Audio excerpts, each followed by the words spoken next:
Welcome to this week's Move to Live, Live to Move. And I'm so happy to have Nikki Chapman with me here again today. Hi, Nikki. Hi, Philippa. How are you doing? I'm good. I'm very good, thank you. I've been moving all morning, so that always puts me in a good frame of mind, Well, as you know. it's nice and sunny here now, but first thing this morning here, it was absolutely pouring. Well, it wasn't raining when I went out. I went out for a walk this morning, and it wasn't raining when I left the house. But very quickly, it started raining. So I had a decision to make after I got about 10 minutes into my walk. Should I carry on or should I turn around? But I decided, no, I'm going to carry on. I need to get my exercise in. Soldier on. It's all we can do. So we're talking today about moving as a family, and this is something I do have quite a lot of experience of, and that is because my parents were both into athletics when I was, from me being quite young, and yeah, I know you're raising your eyebrows. So I was incorporated into this family activity from about, I think I was about 12 or 11 even when we started going to the athletics club twice a week. So there's sessions for children, and then the adults would run off and do their running, and the children would run off and do theirs. And we did that all the way through to me being 18 and leaving home. So it was a total habit that we had as a family, twice a week, and then of course on the weekends, you'll know about this, being an ultra distance runner. The events then take place on the weekends. So summertime, you're at the track, and then in the wintertime, you are running through the muds in Lancashire, is where I was, on the cross country events. And do you know what? A lot of it really was not floating my boat, particularly the muds, I have to say. I do remember finishing the odd cross country in tears. Not unusual for cross country as far as I'm concerned.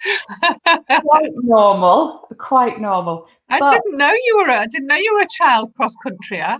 oh yes, yeah. Well, like I say, it was imposed upon me from a young age. But it's kind of like you don't know there's anything other than that, do you? When you're young, you just kind of you're getting going along with it. And actually, this is the thing I said in our post today, was that on reflection, the seeds that were planted then have grown and matured through the rest of my adult life. And so there's rarely been a time when I haven't been involved in some kind of activity. And I was a regular runner up until just before I turned 50, when I kind of was having trouble with my back and decided that running wasn't helping it. And so that's when I focused much more on the Pilates and the yoga and cycling and walking, of course, because what could be simpler than walking? Yeah, absolutely. I mean, walking's a great activity to get out and do. But I mean, it's interesting just listening to what you were saying there. Mm. It's very much around kind of role modeling, isn't it? Mm. So, from a young age, it was something that whether you particularly thought you enjoyed it at the time or not, I guess there was a role model there that your parents were putting forward towards you. You were experiencing some of the benefits of it and maybe rejecting some of it based on the age you were at, maybe the other things that you felt you wanted to do instead. But it's Mm. interesting, isn't it? In terms of how you can start to make it a part of family life and children's lives by being active yourself and being that kind of role model and kind of making it an acceptable and a normal part of life. That's right. And, I did come across something interesting that was talking about the mother as a role model. And I suppose what we could say is the primary caregiver, because, nowadays the primary caregiver isn't always a female. But in my case, it was because my mum was also a runner that the children got dragged along. If it had been just my dad, that there's every chance that the kids could have stayed at home with the mum, you know. But she won medals, and she was a good runner, and so because it was my mum and my dad that were both doing this activity together, then the children really had no choice to join in. And so my brother was actually a very good athlete. He competed for the English schools, and I was the rubbish one out of everybody.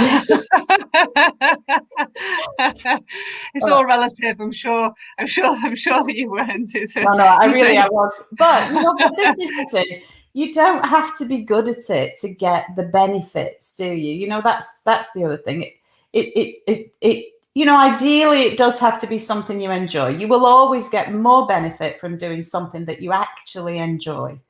And so it is important that you enjoy it, but you don't have to be good at it necessarily. Yeah, I mean, it's interesting. I mean, I certainly in childhood had a very active upbringing and that sort of environment. So actually, it was my dad in our family that was kind of the active one. He was a rugby player, and he used to play for the local rugby team. And me and my brother, every Saturday, week in, week out, we'd kind of, you know, get taken along while he played rugby. We'd kind of mess around ourselves around the club and like make other friends and stuff. But we were sort of in that environment, and we were always encouraged very actively from a young age, supported, encouraged, enrolled in clubs and taken to clubs and encouraged at, you know, at school and stuff. So, you know, it's something that I've had as a part of my life as well from being quite young, and sort of had that you know, influence and that role model there. But I guess, you know, there's a difference, isn't there, between kind of movement and sport, if you like. So I think there's a tendency for a lot of young people to have that sort of thought that you mentioned earlier on, like I'm the rubbish one, I'm rubbish at this, and it can kind of it can put them off. But there's a difference between it having to be sport versus being active and moving for health. Yeah, that's right. And actually, I suppose I have found something that I am essentially quite good at over time. And certainly back in the 80s, when Lycra was definitely all in vogue, I was giving it big uns at the gym in the aerobics classes. You know, and I absolutely loved, I think it was the combination of music and movement for me then that I absolutely loved, because I'm a musician as well, and so putting those two things together for me was just absolutely the thing, you know. Did you have your leg warmers? Yeah, oh, I had it all. All the gear. All the gear. Yeah, well, you had to, you know, it was compulsory. Well, you know, I mean, it wasn't obviously, but I taught as well. So, you know, being at the front, teaching the old step aerobics back in the day, you know, it was useful that people can see what your body's doing while you're doing it. We'll put it that way. So yeah, I mean, I think the thing is, you know, the benefits are much the same for a child as they would be for an adult, in terms of the cognitive benefits, this increased circulation to the brain, helping us to study and be more engaged. Also, the mood management properties that we can get from movement, so that, you know, currently around this time, there's lots of young people who are not able to spread the wings and start to explore some independence, perhaps. But there's, you know, you could definitely throw on your running shoes and go out for a walk or a run or whatever, and you could take somebody else with you. That's actually allowed. Well, it's not only allowed, it's actively encouraged, isn't it? Absolutely, actively encouraged, yeah. And so, you know, now, like never before, families, we are seeing families out, young children scootering while the parents stroll, kids on bikes as the parents are strolling along. And seeing more and more of this, and I find it's so encouraging, really. And I think I said before that I really hope this is something that continues long after the pandemic is a distant memory, if that is indeed possible. So yeah, and that is exactly how I functioned with my family to facilitate my own activity levels. We had the bike seat on the back of the bike. We had the trailer bike, and then the tag along bike, and all of these things. And actually, because kids grow out of stuff, there's quite a reasonable movement in second-hand equipment. So it doesn't even have to break the bank, because eventually the children are growing out of this stuff. So most of the stuff that I got, I managed to source from either someone whose kiddie had grown out of it, or on the equivalent of Facebook, whatever.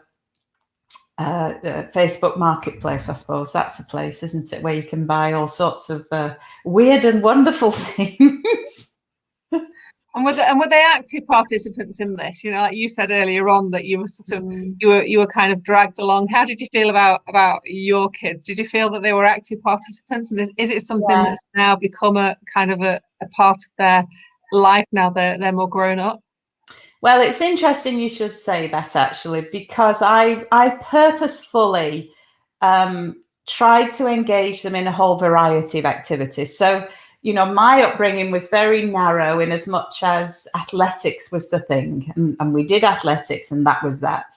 But for my children, and I think that comes out of the fact that it wasn't necessarily my thing.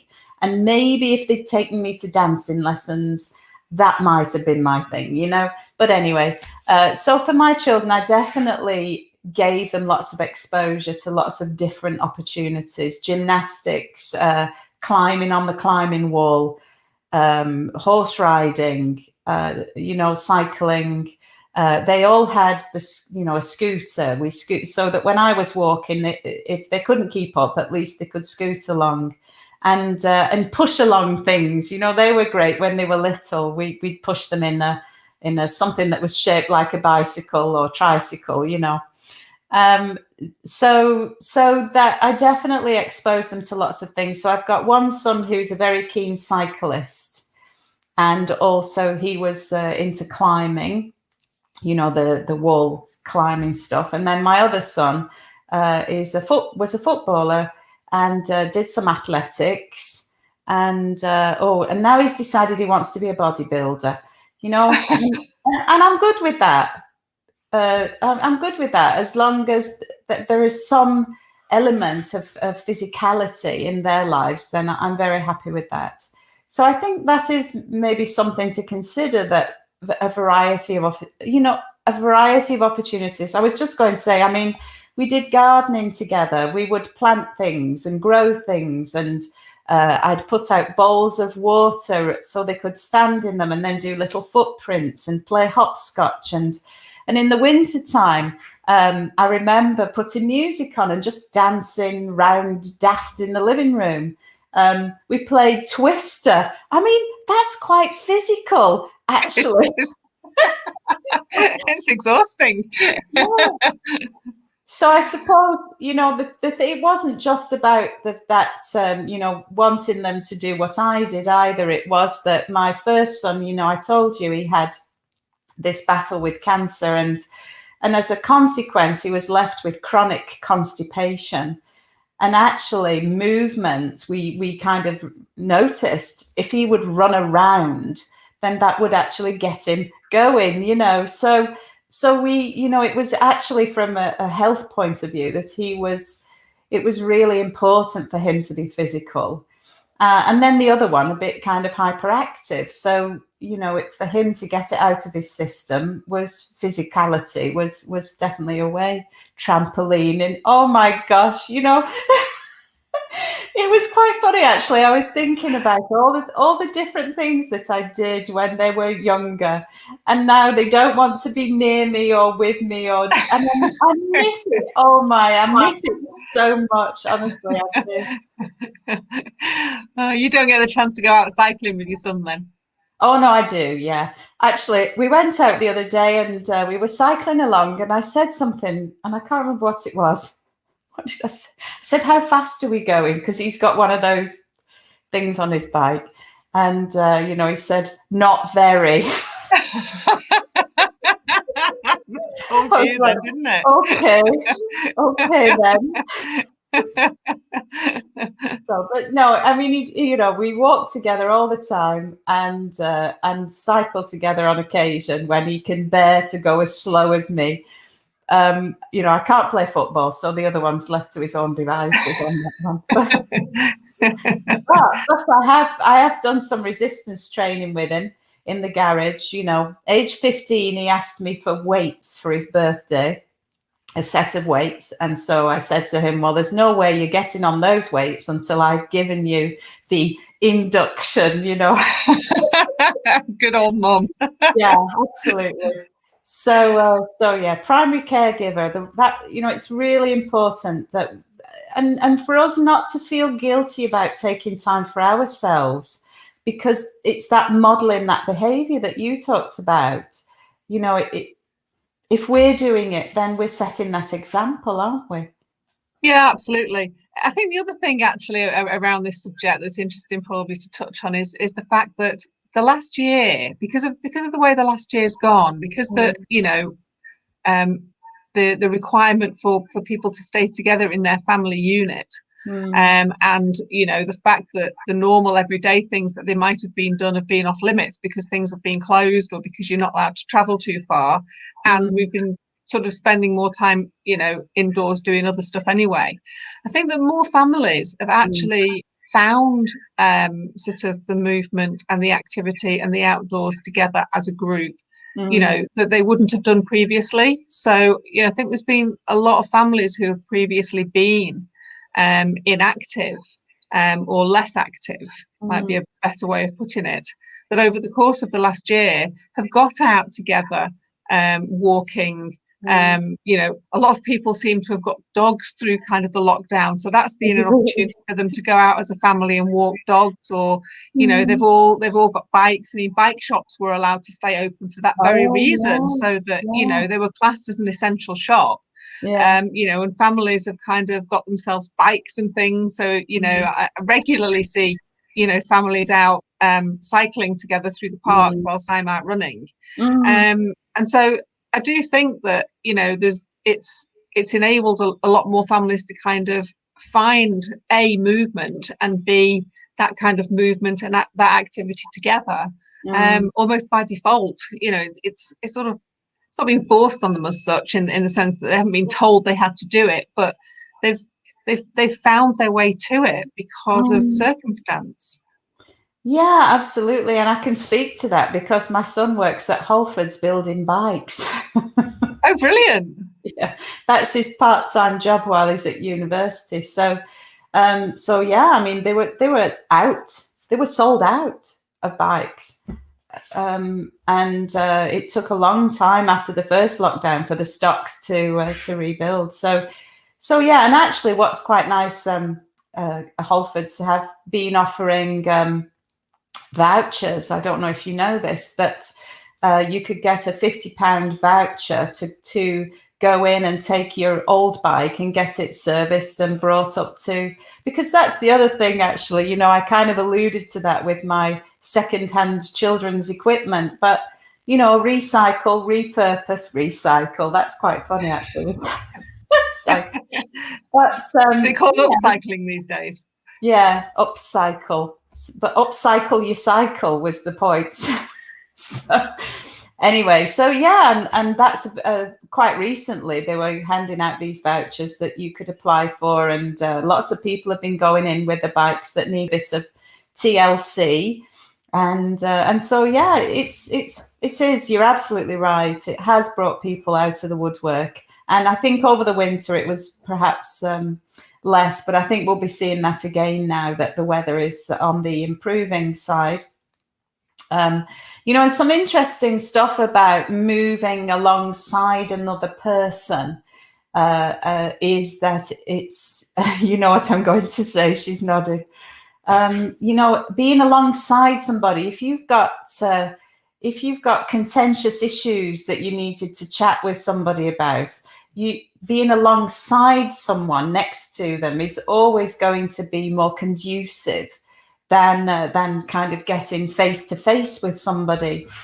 So there is some evidence around that contributing to cooperation, and in the military, for instance, in education, taking just a side to side stance is going to make a situation a lot less confrontational. So, if we put that together with walking, there's a lot more synchronicity in movement. You know how you find yourself, don't you, walking along and you're all getting into stride with one another, and that's an inherent human trait. And then the other thing, I suppose, was that I read about the fact that you're both facing the same environmental challenges. And so that again somehow generates some cooperation in your central nervous system, this kind of tendency to go towards cooperation. So that, if you had a bit of a niggle with somebody and you took them out for a walk, before you know it, you'd have forgotten all about it, or you would have tackled it, and it would all be a thing of the past. And definitely with the children, I think when they're all getting het up and you don't know what the heck to do with them, go out, take them for a walk, and before you know it, it'll all be forgotten. Yeah, absolutely. I mean, it's certainly less confrontational, isn't it, to kind of be alongside somebody rather than sort of face to face with them. But yeah, I think you're right. I mean, that brings out another benefit, that, doesn't it, really? Which is, you get the benefit of kind of being physical and moving forwards, but you also get the benefit of perhaps being able to, deal with some of the emotional or mental health issues that are going on at the moment. If you're out in an environment where it's relaxed, you're alongside each other, so you're kind of, you're in step, you're in sync, you're in that cooperation.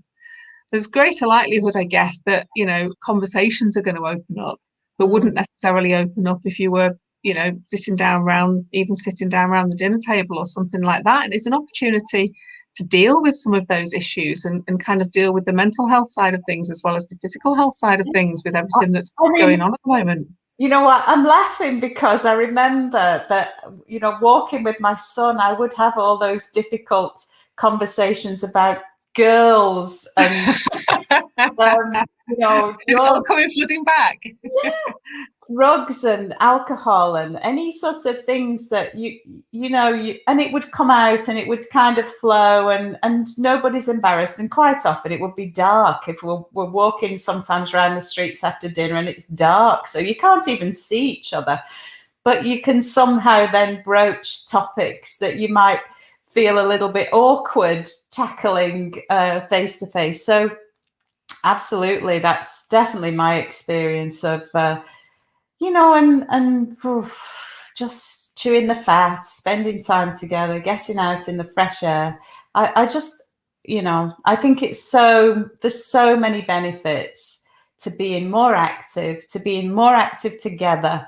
And then, I did read as well about changing your genetic heritage. You pass on you pass the baton. And like for us, our families were active, and it's something that we've continued through our lives. And I have now continued it into my children's lives. And I'm very confident that will be a feature for the rest of their lives. And so it goes on, that we influence this genetic heritage. And so I actually come from a family filled with obese women. That could have been my genetic heritage. It had things been different. And I'm sure that, I know a lot of them have had struggles, and it's been a journey with weight loss. And I'm really thrilled that one of my nieces, she's my cousin, actually. It's quite a lot younger than me. has been on a journey for the last year, and she's lost something like 7 stone. So shout out to Stephanie, because honestly, hats off to her. And she's got young children. And so now I see on Facebook, like you do, the pictures of them on the beach running with the dog, and being outdoors at the play park with the kids. And so I'm confident that that's happening now in her family, that she's broken the mold, and she's passing on these habits onto her small family. And that really fills me with joy when I see her.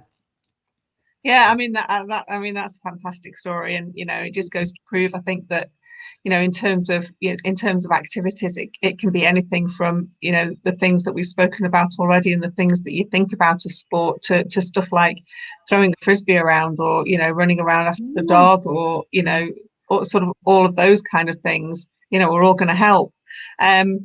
And it's interesting, actually, you talk about reading things. I didn't actually read the full detail of it. I've still put it to one side to read, but I caught a headline of something which talked about the fact that teenage girls have become a lot more active, or more interested in activity and movement over the course of the last year.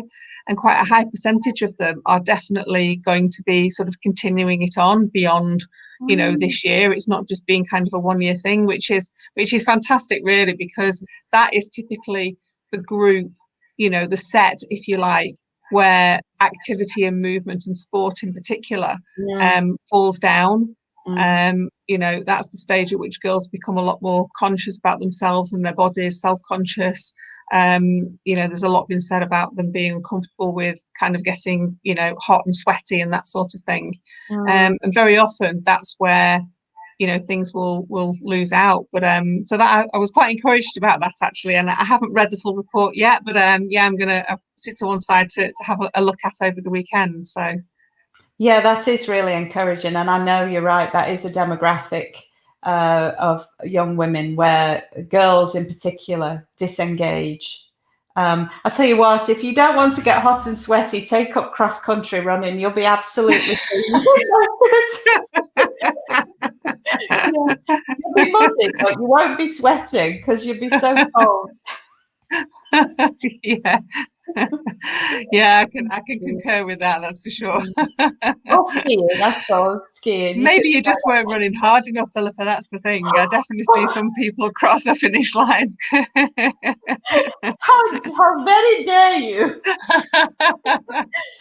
Oh dear. Well, on that note, Nikki, it's been I absolutely love talking about this stuff, and I hope that somebody somewhere can take something from it, and that's all that I would hope. So thank you again for your time today. It's really lovely to see you, and I have a fabulous weekend, because I'm sure the weather's going to continue to improve, and we can get out and walk and ride our bikes and throw the frisbee, and maybe do some cold water swimming. Oh, I don't know. That's kind of on my list. You're on your own on the cold water swimming. I don't mind getting out and running in a little bit of the rain, but I'm not a cold water swimmer, I'm afraid. Oh, I've got to try all these things. I've got to try them all, and then at least I can know whether to recommend it or not. Okay, well, take care now. Thanks, and you. Catch up soon. Bye-bye. Bye.